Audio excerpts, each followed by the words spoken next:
Assalamualaikum warahmatullahi wabarakatuh. Selamat pagi. Bagaimana kabar kalian hari ini? Semoga sehat selalu ya. Salam kimia.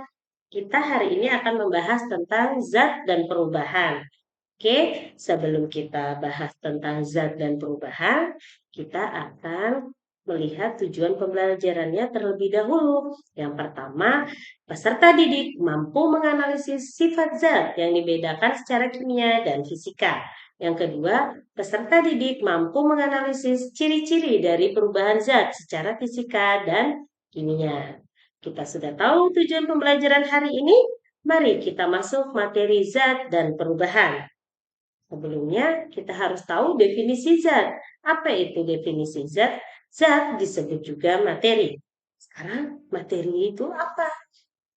Materi adalah segala sesuatu yang memiliki massa dan menempati ruang atau volume. Jadi, semua yang ada di muka bumi ini, jika memiliki massa dan menempati ruang atau volume, itu merupakan contoh dari materi. Kita lihat di sini contohnya ada air, emas, gula, garam, kemudian gas LPG, batu, dan sebagainya. Nah, dari sini kalian juga bisa ya menyebutkan contoh materi karena kalian sudah mengetahui definisinya dan ada contoh yang saya berikan. Pasti kalian juga bisa menyebutkan contoh lainnya. Mari kita masuk ke pembahasan selanjutnya. Sifat-sifat materi. Sifat materi ada dua, sifat fisika dan sifat kimia. Mari kita bahas satu-satu. Yang pertama, sifat fisika. Apa itu sifat fisika? Sifat fisika yaitu sifat materi yang tidak berhubungan dengan pembentukan zat baru, menyatakan keadaan bentuk atau penampilan fisis materi. Contoh, wujud, rasa, warna, daya larut, kekerasan titik leleh, titik didih, kemandetan. Selanjutnya kita lihat sifat kimianya. Sifat kimia yaitu sifat materi yang berhubungan dengan pembentukan zat baru. Contoh, mudah bereaksi, mudah berkarat, mudah terbakar. Mari kita lihat di sini ada besi ya. Oke, besi secara penampilan kita lihat ya, dari wujudnya kita tahu dia berwarna perak serta berkilau. Kemudian besi ini sebagai konduktor yang baik, pengantar arus listrik yang baik ya, kemudian mudah dibentuk. Nah, besi juga bisa berkarat jika kita taruh di luar ruangan ya.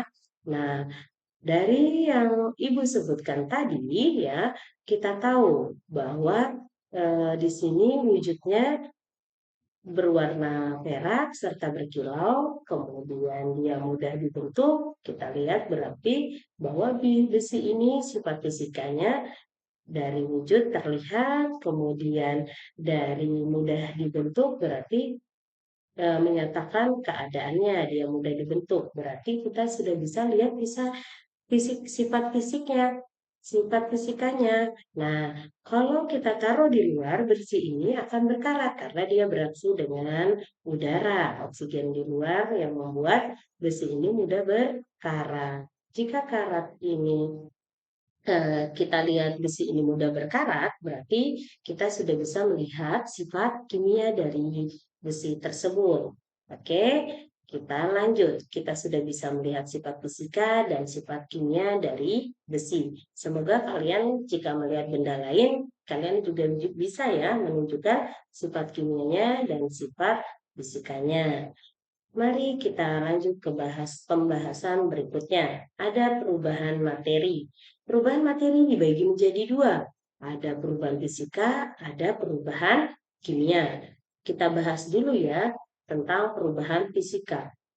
Jika suatu materi mengalami perubahan fisika, ciri-cirinya kita harus tahu ya, tidak menghasilkan zat baru, bersifat sementara, mudah diubah kembali menjadi semula, zat semula.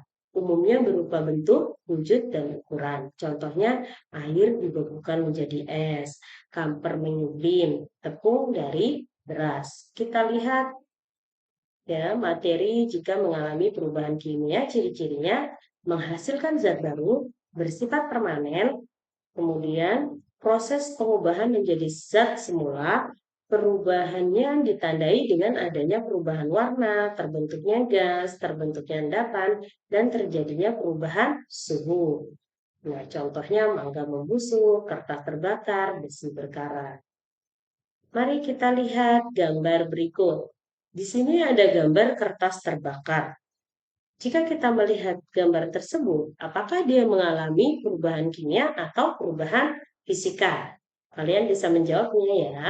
Nah, berarti dia mengalami perubahan kimia. Kenapa? Kita sudah tahu dari ciri-cirinya bahwa dia menghasilkan zat baru. Ketika kertas dibakar, dia akan menghasilkan arang.